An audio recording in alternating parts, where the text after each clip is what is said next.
Hi எல்லாருக்கும் வணக்கம். நம்ம அழகே அழகு சீரியலில் நம்ம அழகுமதிக்கு ஆதரவாக அவங்க அப்பா இருக்கிறாங்க அப்படிங்கிற ஒரே காரணத்துக்காக அழகுமதியோட அப்பா ராமமூர்த்தி மேலேயே சுரேஷ் மரியாதை இல்லாமல் கையை வைக்கிறாரு. நம்ம அழகுமதியோட பொறுமை எல்லாம் கடந்து போயிடுச்சு. இனியும் நம்ம அழகுமதி பொறுமையாக இருக்கவே கூடாது. சுரேஷையும் அவங்க அப்பா அம்மாவையும் சும்மாவே விடக்கூடாது அப்படின்னு நினைக்கிறவங்க இந்த வீடியோக்கு ஒரு லைக் போட்டுக்கோங்க. ஸோ பார்த்தீங்கன்னா இனி இந்த வீட்டுக்கு அழகுமதியை கூட்டிகிட்டு வந்தால் அவள் பொட்டி பாம்பா உனக்கு அடங்கி இருக்கணும். அகம்பாவ பேச்சோ ஆணவ பேச்சோ இருக்கக்கூடாது. பெரியவங்களுக்கு மரியாதை கொடுத்து பேசணும். நீ நில்லுனா நிற்கணும், உக்காருனா உக்காரணும். உன் வார்த்தைக்கு மறு பேச்சு பேசக்கூடாது. இந்த வீட்டுக்கு நீ மறுபடியும் கூட்டிகிட்டு வரப்போ உனக்கு அடங்குன பொண்டாட்டியாக வீட்டுக்கு வரணும் அப்படின்னு இந்த ராகவன் ஆணாதிக்கமாக பேசுகிறாரு. அதையே தாம் பிள்ளைக்கும் சொல்லியும் கொடுக்குறாரு. நிலைமையில தான் அம்மா சொல்கிறத கேட்டு நம்ம அழகுமதி சமரசமாக பேசி பார்ப்போம் சுரேஷ் கிட்ட அப்படின்னு ஃபோன் போடுறாங்க. ஆனால் சுரேஷ் ஃபோனை எடுத்ததும் கையுமா, என்னடி புருஷன் இல்லாமல் ஒரு வாழ்க்கை இல்லவே இல்லைன்னு உனக்கு இப்போ தான் மண்டையிலேயே உரைக்குதா? என் கூட நீ வாழணும் அப்படின்னா எனக்கு நீ அடங்கி தான் இருக்கணும். நான் சொல்கிற பேச்சுக்கு மறு பேச்சு பேசக்கூடாது அப்படின்னு மறுபடியும் பேச ஆரம்பிக்க, திரும்ப திரும்ப மன்னிப்பு கேட்கணும் அப்படின்னு சொல்கிறீங்களே, என்ன நடந்துச்சுன்னு கூட உங்களுக்கு கேட்குறக்கு நினப்பு இல்லையா? உங்கள் அப்பா அம்மா என்ன பேசுனாங்கன்னு கேட்குறதுக்கு கூட உங்களுக்கு வாய் வரலை. செய்யாத தப்புக்கு நான் எதுக்கு மன்னிப்பு கேட்கணும்? உங்கள் பொண்டாட்டியாக நான் உங்கள் வீட்டுக்கு வரணும் அப்படின்னா உங்கள் பொண்டாட்டினா உங்களுக்கு அடங்கி இருக்கணும். பொண்டாட்டிங்கிற வார்த்தைக்கு உங்களுக்கு அர்த்தம் தெரியுமா? பொண்டாட்டிக்கு மரியாதை கொடுக்கணுங்கிற எண்ணமாவது உங்களுக்கு இருக்கா அப்படின்னு நம்ம மதி கேட்குறாங்க. என்னடி பொண்டாட்டிக்கு மரியாதை கொடுக்கணும்? புருஷன் அவுத்து போட்ட துணியை எடுத்துகிட்டு போய் துவைக்கிறதுக்கும் புருஷன் சாப்பிட்ட தட்டை கழுவுறவளுக்கும் நான் எதுக்கடி மரியாதை கொடுக்கணும்? நீ எல்லாம் ஒரு பொண்ணா? ஒரு பொண்ணு எப்படி நடந்துக்கணும்னு உனக்கு தெரியாதா? பொண்டாட்டியா லட்சணமாக வீட்டில் அடங்கி இருக்கிறத விட்டுட்டு இப்படி அடங்கா பிடாரி மாதிரி ஒவ்வொன்றுக்கும் லட்சம் எடுத்துக்கிட்டு இருக்க. நீ எல்லாம் எங்கள் வீட்டுக்கே வந்துடாத. வீட்டுக்கு மட்டும் தலையை காட்டின உன் தலையை வெட்டி கொன்னே போட்டுருவேன் அப்படின்னு மறுபடியும் சுரேஷ் ரொம்ப கோவமாக நம்ம அழகுமதி கிட்ட பேசுகிறாங்க. நம்ம அழகுமதி சமரசமாக பேசலாம் அப்படின்னு ஃபோன் போட்டாங்க. ஆனால் அப்பயுமே அவ்வளோ கோவத்தோட வீட்டுக்கு வந்தால் கொன்னே போட்டுருவேன், பொண்டாட்டியா லட்சணமாக எப்படி நடந்துக்கணும்னு தெரியாதா உனக்கு அப்படின்னு அவ்வளவு கேவலமாக பொண்டாட்டினா அடிமைங்கிற மாதிரி சுரேஷ் பேசுகிறாரு.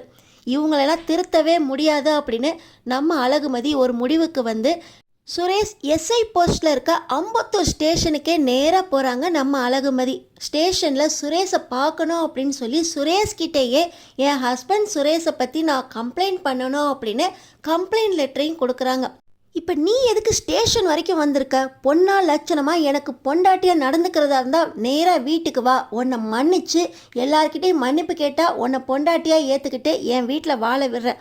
அதை விட்டுட்டு இந்த ஸ்டேஷன் பக்கம்லாம் வர்ற வேலையே இருக்கக்கூடாது அப்படின்னு மறுபடியும் சுரேஷ் ரொம்ப அகம்பாவத்தோட ஆணாதிக்கத்தோட பேசுகிறாரு.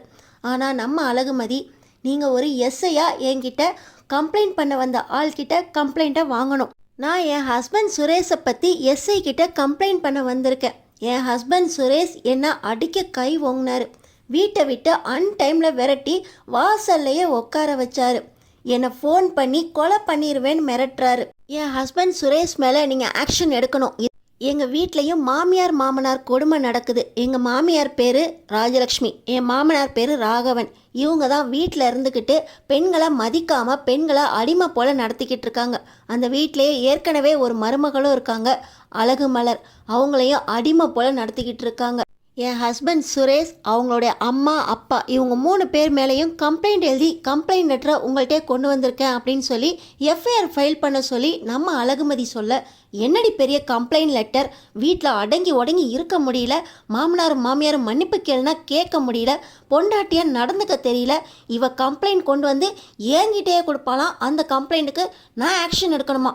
நீ எல்லாம் பொண்ணே கிடையாது அப்படின்னு சொல்லி அந்த கம்ப்ளைண்ட்டை கிழிச்சு போட்டு நம்ம அழகுமதியோட கன்னத்தில் அறைய அங்கே இருக்க சிசிடிவியில் நம்ம அழகுமதியோட இந்த வீடியோ காட்சி பதிவாயிருது. அங்கே இருக்க கான்ஸ்டபிள் ஏட்டு எல்லாருமே நம்ம எஸ்ஐ இப்படி ஒரு பொண்ணை அவங்க ஸ்டேஷன்லேயே வச்சு அறையிறாரே, இதெல்லாம் சரி கிடையாது அப்படின்னு பேச ஆரம்பிச்சிடுறாங்க. நீ வீட்டு பக்கம்தான் எல்லார்கிட்டையும் எங்கள் குடும்பத்து மானத்தை வாங்கினேன்னு பார்த்தா இங்கே ஸ்டேஷனில் வச்சு ஏன் மானத்தையும் வாங்கிட்ட. இங்கே என் மேலே எவ்வளவு மரியாதை இருந்துச்சு தெரியுமா? இப்படி என் மானத்தை வாங்குறிய, முதல்ல வெளியே போடியா அப்படின்னு சொல்லி ஸ்டேஷன்லேருந்து நம்ம அழகுமதியை கழுத்தை பிடிச்சி வெளியே தள்ளுறாரு.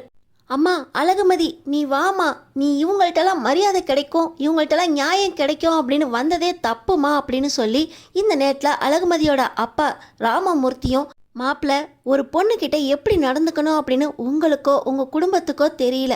என் பொண்ணை அந்த நேரத்தில் வெளியே உட்கார வச்சுருக்கீங்க. ஏன் உட்கார வச்சுருக்கீங்க அப்படின்னு ஒரு வார்த்தை கேட்டதுக்கு, நல்ல வேளை உங்கள் பொண்ணை உள்ளே விட்டுருந்தா எங்களெல்லாம் கொளுத்த நெரிச்சு கொன்றுப்பா அப்படின்னு உங்கள் அம்மா சொல்கிறாங்க. உங்கள் அம்மா சொன்னதுக்கு அழகுமதிக்காக நீங்கள் ஒரு வார்த்தை பேசலை. குடும்பத்தோடு எல்லாரும் கதவை மூடிட்டு என் பொண்ணை வெளியே தள்ளி வச்சுருக்கீங்க. ஒரு பொண்ணை எப்படி நடத்தணும்னு உங்களுக்கு தெரியல. என் பொண்ணை என் வீட்டுக்கே கூட்டிகிட்டு வந்துட்டேன். இப்போ உங்களை பார்த்து பேசலாம், கம்ப்ளைண்ட் பண்ணி நடந்தது என்ன அப்படின்னு எடுத்து சொல்லலாம் தான் என் பொண்ணு வந்தா. ஆனால் வந்த இடத்துலையும் கழுத்தை பிடிச்சி வெளியே தள்ளிக்கிட்டு இருக்கீங்க. மாப்பிள்ள, இதுக்கெல்லாம் நான் சும்மாவே விடமாட்டேன். எந்த இடத்துல போய் நியாயம் கேட்கணுமோ கண்டிப்பாக கேட்டு உங்களையெல்லாம் கோர்ட்டில் நிறுத்துவேன் மாப்பிள்ள அப்படின்னு சொல்லி இந்த ராமமூர்த்தி தான் பொண்ணை அணைச்சி ஆட்டோவில் கூட்டிகிட்டு போகிறார். அப்பா, இப்போ நான் வீட்டுக்கு வரல, நீங்கள் கிளம்புங்கப்பா அப்படின்னு சொல்லி நம்ம அழகுமதி சொல்ல, அம்மா நீ வாமா, இங்கெல்லாம் நியாயமே கிடைக்காது அப்படின்னு சொல்லி ராமமூர்த்தி கூட்டிகிட்டு போக, நேராக எஸ்பி ஆஃபீஸ்க்கு போங்க அப்படின்னு சொல்லி நம்ம அழகுமதி அவங்க அப்பா ராமமூர்த்தியோட எஸ்பி ஆஃபீஸ்க்கே போகிறாங்க. அங்கே போன உடனே ஒரு பொண்ணா என்கிட்ட இருந்து கம்ப்ளைண்ட்டை எஸ்ஐ சுரேஷ் வாங்கலை.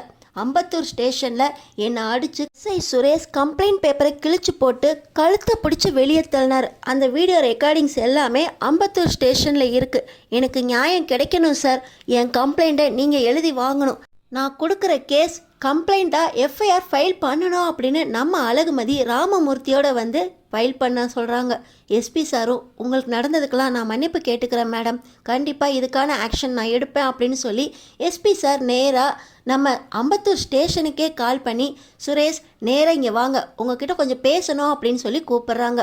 நம்ம சுரேஷ் எஸ்பி கிட்ட போய் நேராக சல்யூட் அடித்து நிற்க, நேராக அந்த கம்ப்ளைண்ட் பேப்பரை சுரேஷோட மூஞ்சிலே போட்டு, ஒரு பொண்ணு கம்ப்ளைண்ட் கொடுக்க வந்தால் அந்த பொண்ணுக்கிட்ட எப்படி நடந்துக்கணும்னு தெரியாது, உங்கள் குடும்ப பிரச்சனைகளாம் வீட்டோட வச்சுக்கோங்க, அந்த பொண்ணை எல்லாரும் முன்னாடியும் கழுத்தை பிடிச்சி வெளியே தள்ளியிருக்கீங்க, அங்கே கான்ஸ்டபுள் ஏட்டு எல்லாருமே இதுக்கு உங்கள் மேலே சாட்சியாக இருக்காங்க, நீங்கள் உங்கள் தப்பை திருத்திக்கலைன்னா மறுபடியும் உங்களை சஸ்பெண்ட் பண்ண வேண்டியிருக்கும் அப்படின்னு எஸ்பி சார் சொல்ல உடனே, இவ இங்கேயும் வந்து மறுபடியும் கம்ப்ளைண்ட் பண்ணிட்டாளா, இவளை சும்மாவே விடமாட்டேன் அப்படின்னு சொல்லி எஸ்ஐ சுரேஷ் நேராக நம்ம அழகுமதியோட வீட்டுக்கே வராங்க.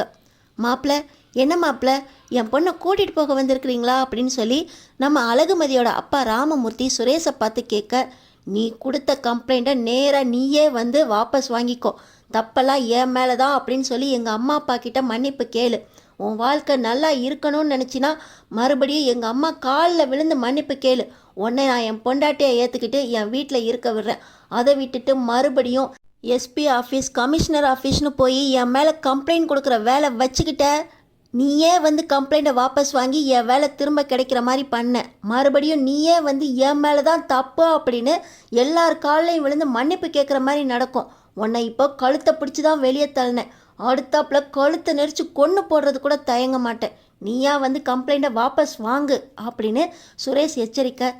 மாப்பிள்ள, கல்யாணமாகி இத்தனை நாள் ஆகி என் பொண்ணை நீங்கள் புரிஞ்சுக்கல, என் பொண்ணு உங்ககிட்ட சமரசம் பேசுகிறதுக்காக தான் ஃபோன் பண்ணான், ஆனால் அப்பையும் நீங்கள் கோவமாக பேசுனீங்க, உங்ககிட்ட மறுபடியும் நடந்தது என்னன்னு எடுத்து சொல்கிறதுக்காக தான் உங்கள் ஸ்டேஷனுக்கு வந்தா, அப்பையும் நீங்கள் கழுத்தை பிடிச்சி வெளியே தள்ளினீங்க, இதுக்கு மேலே தான் உங்கள் குடும்பத்து மேலே ஆக்ஷன் எடுக்கணும் அப்படிங்கிறக்காக எஸ்பி ஆஃபீஸ்க்கு போனான், எஸ்பி ஆஃபீஸில் எச்சரித்தும் நீங்கள் மறுபடியும் என் பொண்ணை தான் வந்து கொன்னுருவேன், கம்ப்ளைண்ட்டை வாபஸ் வாங்கன்னு பேசிக்கிட்டு இருக்கீங்க, இதுக்கு மேலேயும் நான் சும்மா இருக்க மாட்டேன், என் பொண்ணை தெரியாதனமாக நல்ல குடும்பம்னு நினச்சி உங்களுக்கு கல்யாணம் பண்ணி வச்சிட்டேன், என் பொண்ணை வெளியே நிற்ப வச்சப்போ கூட நீங்கள் ஒரு வார்த்தை என் பொண்ணுக்காக பேசலை, இப்போ புரியுது என் பொண்ணு எதுக்காக மன்னிப்பு கேட்க மாட்டேன் அப்படின்னு அவ்வளோ பிடிவாதமாக இருந்தா அப்படின்னு, என் பொண்ணு மேலே எந்த தப்பும் கிடையாது, இனி நான் என் பொண்ணுக்கு தான் சாதகமாக இருப்பேன், அப்போது தங்கராஜ் சார் சொன்னார் அப்படிங்கிறதுக்காக எங்கள் நிலைமையை கடத்தில் வச்சுக்கிட்டு என் பொண்ணோட வாழ்க்கையை பற்றி எதுவுமே யோசிக்காமல் உங்களுக்கு கல்யாணம் பண்ணி வச்சிட்டேன்,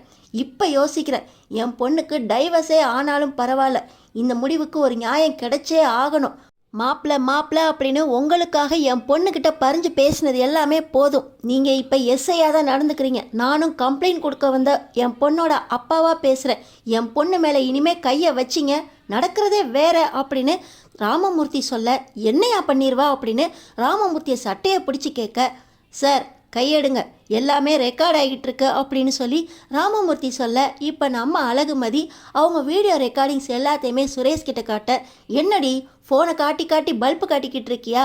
என்ன ஆனாலும் சரி, எங்கள் அப்பா அம்மா கிட்ட மன்னிப்பு கேட்காம உன் வாழ்க்கையே வீணாக தான் போகுது. தங்கராஜ் மாமா கிட்ட ஒரு வார்த்தை சொன்னால் போதும், உங்கள் குடும்பமே நடு தெருவில் நிற்கும். என்னடி பெரிய வீடியோ ஆதாரம் ஃபோனை காட்டிக்கிட்டே இருக்கா அப்படின்னு சொல்லி நம்ம அழகுமதி கையில் இருக்க ஃபோனை பிடுங்க போகிறாரு சுரேஷ். ஆனால் நம்ம அழகுமதிக்காக ராமமூர்த்திக்காக அக்கம் பக்கத்தில் இருக்கிறவங்க எல்லாருமே நம்ம சுரேஷை எதிர்த்து வீட்டுக்குள்ளே வராங்க. சார், வீட்டுக்குள்ளே புகுந்து அராஜகம் பண்ணிக்கிட்டு இருக்கீங்க, முதல்ல நீங்கள் வீட்டை விட்டு வெளியே போங்க சார் அப்படின்னு சொல்லி அக்கம் பக்கத்தில் இருக்கிறவங்க நம்ம ராமமூர்த்திக்காகவும் நம்ம அழகுமதிக்காகவும் சுரேஷை வெளியே போங்கன்னு சொல்ல, என் ஸ்டேஷனில் வச்சு நான் உன்னை கழுத்தை பிடிச்சி வெளியே தள்ளினேன் அப்படின்னு ஓ வீட்டில் வச்சு என்ன வெளியே தள்ளுறியா, என்ன நடக்குதுன்னு நீ பாப்ப அப்படின்னு சொல்லி சுரேஷ் நம்ம அழகுமதியை எச்சரிச்சுட்டு வெளியே போக, அடுத்தடுத்து என்ன நடக்க போகுதுன்னு தெரிஞ்சுக்கிறதுக்கு நம்ம சேனலை சப்ஸ்கிரைப் பண்ணி தொடர்ந்து பாருங்கள்.